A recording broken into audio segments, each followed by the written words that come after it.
ಎಲ್ಲ ನಾನು ಗೃಹಲಕ್ಷ್ಮಿ ಕಾರ್ಯಕ್ರಮ ಹಣ ಕೊಡ್ತಿದ್ದಾರೋ ಬಿಡ್ತಿದ್ದಾರೋ ಅದಕ್ಕಿಂತ ಹೆಚ್ಚಾಗಿ ಬ್ರದರ್ ಇವತ್ತು ಕಳೆದ 2 ವರ್ಷ ಈ ಸರ್ಕಾರ ಬಂದ ನಂತರ ರಾಜ್ಯದಲ್ಲಿ 2800 ರೈತ ಕುಟುಂಬಗಳ ಆತ್ಮಹತ್ಯೆಯಾಗಿದೆ.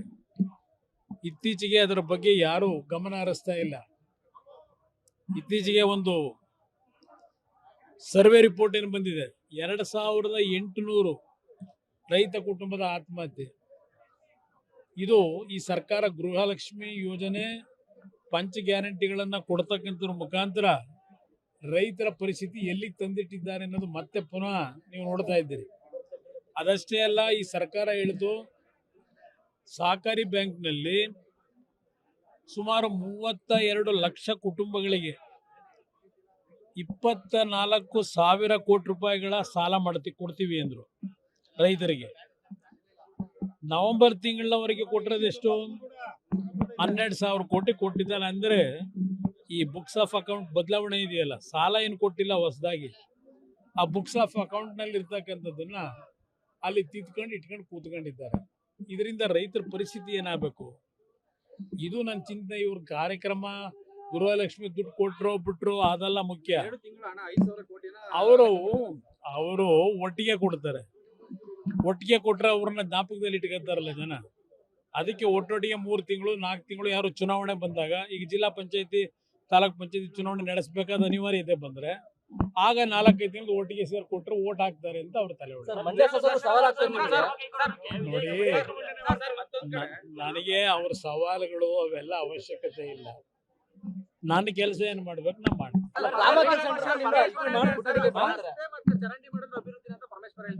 ಯಾರು ಅದಕ್ಕೆ ಹೇಳ್ತಾ ಇರೋದು, ಈ ಸರ್ಕಾರಕ್ಕೆ ಅಭಿವೃದ್ಧಿ ಅಂದ್ರೆ ಏನು ಅನ್ನೋದೇ ಚಿಂತೆ ಗೊತ್ತಿಲ್ಲ. ಇವ್ರಿಗೆ ಗೊತ್ತಿರತಕ್ಕಂಥದ್ದು ನಾಡಿನ ಜನತೆಯ ತೆರಿಗೆ ಹಣ ಲೂಟಿ ಮಾಡೋದು ಅಭಿವೃದ್ಧಿ ಅಂತ ತಿಳ್ಕೊಂಡಿದ್ದೆ.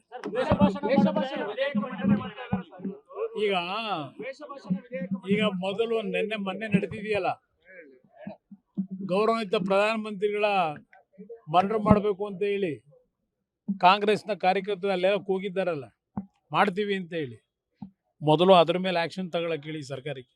ಎಲ್ಲ ನಾನು ಗೃಹಲಕ್ಷ್ಮಿ ಕಾರ್ಯಕ್ರಮ ಹಣ ಕೊಡ್ತಿದ್ದಾರೋ ಬಿಡ್ತಿದ್ದಾರೋ ಅದಕ್ಕಿಂತ ಹೆಚ್ಚಾಗಿ ಬ್ರದರ್ ಇವತ್ತು ಕಳೆದ 2 ವರ್ಷ ಈ ಸರ್ಕಾರ ಬಂದ ನಂತರ ರಾಜ್ಯದಲ್ಲಿ 2800 ರೈತ ಕುಟುಂಬಗಳ ಆತ್ಮಹತ್ಯೆಯಾಗಿದೆ.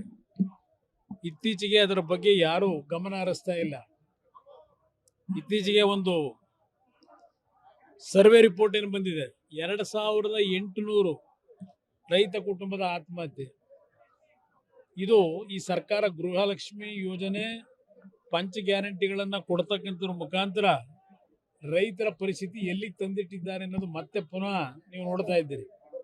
ಅದಷ್ಟೇ ಅಲ್ಲ, ಈ ಸರ್ಕಾರ ಹೇಳಿತು ಸಹಕಾರಿ ಬ್ಯಾಂಕ್ನಲ್ಲಿ ಸುಮಾರು 32 ಲಕ್ಷ ಕುಟುಂಬಗಳಿಗೆ 24,000 ಕೋಟಿ ರೂಪಾಯಿಗಳ ಸಾಲ ಕೊಡ್ತೀವಿ ಅಂದ್ರು ರೈತರಿಗೆ.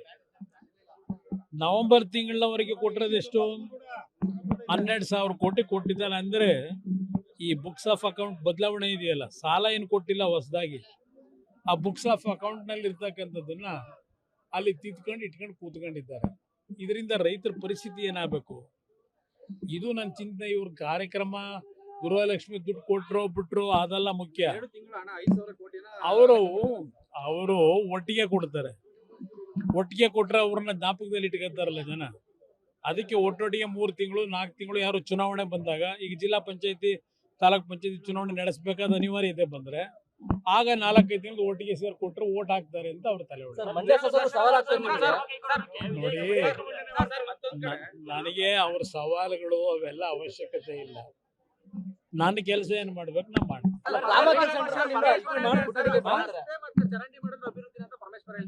ಯಾರು ಅದಕ್ಕೆ ಹೇಳ್ತಾ ಇರೋದು, ಈ ಸರ್ಕಾರಕ್ಕೆ ಅಭಿವೃದ್ಧಿ ಅಂದ್ರೆ ಏನು ಅನ್ನೋದೇ ಚಿಂತೆ ಗೊತ್ತಿಲ್ಲ. ಇವ್ರಿಗೆ ಗೊತ್ತಿರತಕ್ಕಂಥದ್ದು ನಾಡಿನ ಜನತೆಯ ತೆರಿಗೆ ಹಣ ಲೂಟಿ ಮಾಡೋದು ಅಭಿವೃದ್ಧಿ ಅಂತ ತಿಳ್ಕೊಂಡಿದ್ದೆ.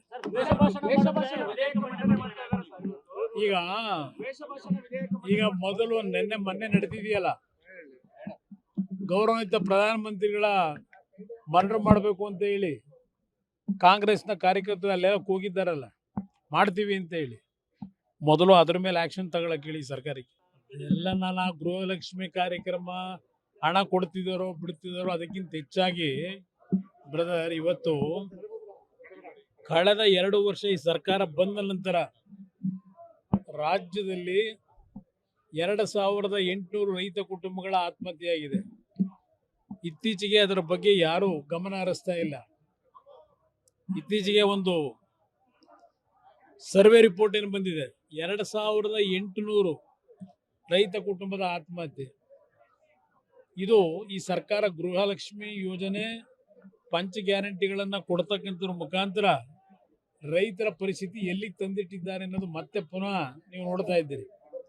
ಅದಷ್ಟೇ ಅಲ್ಲ, ಈ ಸರ್ಕಾರ ಹೇಳಿತು ಸಹಕಾರಿ ಬ್ಯಾಂಕ್ನಲ್ಲಿ ಸುಮಾರು 32 ಲಕ್ಷ ಕುಟುಂಬಗಳಿಗೆ 24,000 ಕೋಟಿ ರೂಪಾಯಿಗಳ ಸಾಲ ಕೊಡ್ತೀವಿ ಅಂದ್ರು ರೈತರಿಗೆ.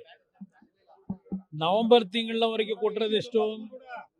12,000 ಕೋಟಿ ಕೊಟ್ಟಿದ್ದಾರೆ. ಅಂದ್ರೆ ಈ ಬುಕ್ಸ್ ಆಫ್ ಅಕೌಂಟ್ ಬದಲಾವಣೆ ಇದೆಯಲ್ಲ, ಸಾಲ ಏನು ಕೊಟ್ಟಿಲ್ಲ ಹೊಸದಾಗಿ, ಆ ಬುಕ್ಸ್ ಆಫ್ ಅಕೌಂಟ್ ನಲ್ಲಿ ಇರ್ತಕ್ಕಂಥದ್ದನ್ನ ಅಲ್ಲಿ ತಿದ್ಕೊಂಡು ಇಟ್ಕೊಂಡು ಕೂತ್ಕೊಂಡಿದ್ದಾರೆ. ಇದರಿಂದ ರೈತರ ಪರಿಸ್ಥಿತಿ ಏನಾಗಬೇಕು? ಇದು ನನ್ನ ಚಿಂತನೆ. ಇವ್ರ ಕಾರ್ಯಕ್ರಮ ಗೃಹಲಕ್ಷ್ಮಿ ದುಡ್ಡು ಕೊಟ್ರು ಬಿಟ್ರು ಅದೆಲ್ಲ ಮುಖ್ಯ. ಅವರು ಒಟ್ಟಿಗೆ ಕೊಡ್ತಾರೆ. ಒಟ್ಟಿಗೆ ಕೊಟ್ರೆ ಅವ್ರನ್ನ ಜ್ಞಾಪಕದಲ್ಲಿ ಇಟ್ಕೊತಾರಲ್ಲ ಜನ.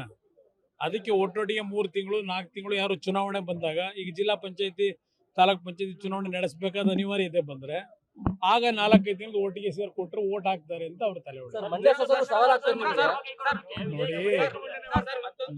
ನನಗೆ ಅವ್ರ ಸವಾಲುಗಳು ಅವೆಲ್ಲ ಅವಶ್ಯಕತೆ ಇಲ್ಲ. ನನ್ನ ಕೆಲಸ ಏನ್ ಮಾಡ್ಬೇಕು ನಾ ಮಾಡ್ತೀನಿ.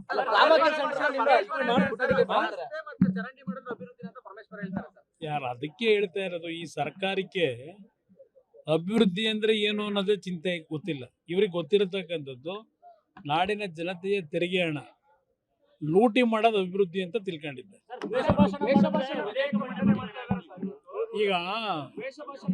ಈಗ ಮೊದಲು ಮೊನ್ನೆ ನಡೆದಿದೆಯಲ್ಲ, ಗೌರವಾನ್ವಿತ ಪ್ರಧಾನಮಂತ್ರಿಗಳ ಮರ್ಡರ್ ಮಾಡಬೇಕು ಅಂತ ಹೇಳಿ ಕಾಂಗ್ರೆಸ್ನ ಕಾರ್ಯಕರ್ತರು ಅಲ್ಲೆಲ್ಲ ಕೂಗಿದ್ದಾರಲ್ಲ, ಮಾಡ್ತೀವಿ ಅಂತ ಹೇಳಿ ಮೊದಲು ಅದ್ರ ಮೇಲೆ ಆಕ್ಷನ್ ತಗೊಳಕ್ ಹೇಳಿ ಸರ್ಕಾರಕ್ಕೆ. ಎಲ್ಲ ನಾನು ಗೃಹಲಕ್ಷ್ಮಿ ಕಾರ್ಯಕ್ರಮ ಹಣ ಕೊಡ್ತಿದ್ದಾರೋ ಬಿಡ್ತಿದ್ದಾರೋ ಅದಕ್ಕಿಂತ ಹೆಚ್ಚಾಗಿ ಬ್ರದರ್, ಇವತ್ತು ಕಳೆದ 2 ವರ್ಷ ಈ ಸರ್ಕಾರ ಬಂದ ನಂತರ ರಾಜ್ಯದಲ್ಲಿ 2800 ರೈತ ಕುಟುಂಬಗಳ ಆತ್ಮಹತ್ಯೆಯಾಗಿದೆ. ಇತ್ತೀಚೆಗೆ ಅದರ ಬಗ್ಗೆ ಯಾರು ಗಮನ ಹರಿಸ್ತಾ ಇಲ್ಲ.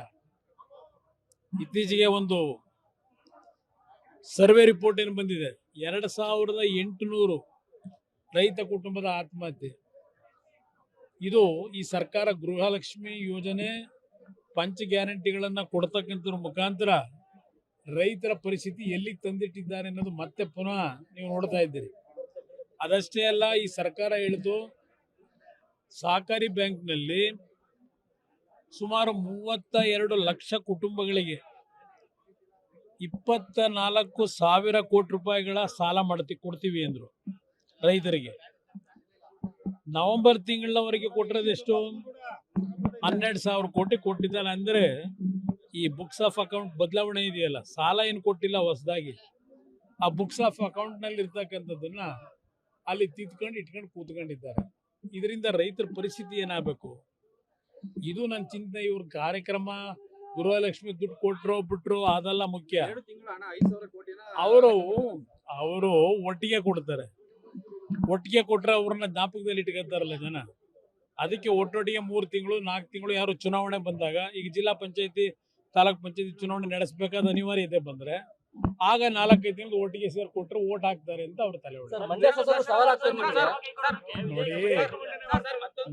ನನಗೆ ಅವ್ರ ಸವಾಲುಗಳು ಅವೆಲ್ಲ ಅವಶ್ಯಕತೆ ಇಲ್ಲ. ನನ್ನ ಕೆಲಸ ಏನ್ ಮಾಡ್ಬೇಕು ನಾ ಮಾಡ್ತೀನಿ.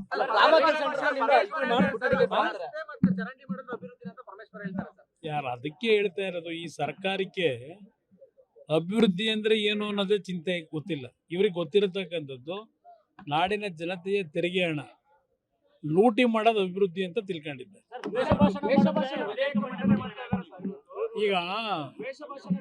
ಈಗ ಮೊದಲು ಮೊನ್ನೆ ನಡೆದಿದೆಯಲ್ಲ, ಗೌರವಾನ್ವಿತ ಪ್ರಧಾನಮಂತ್ರಿಗಳ ಮರ್ಡರ್ ಮಾಡಬೇಕು ಅಂತ ಹೇಳಿ ಕಾಂಗ್ರೆಸ್ನ ಕಾರ್ಯಕರ್ತರು ಅಲ್ಲೆಲ್ಲ ಕೂಗಿದ್ದಾರಲ್ಲ, ಮಾಡ್ತೀವಿ ಅಂತ ಹೇಳಿ.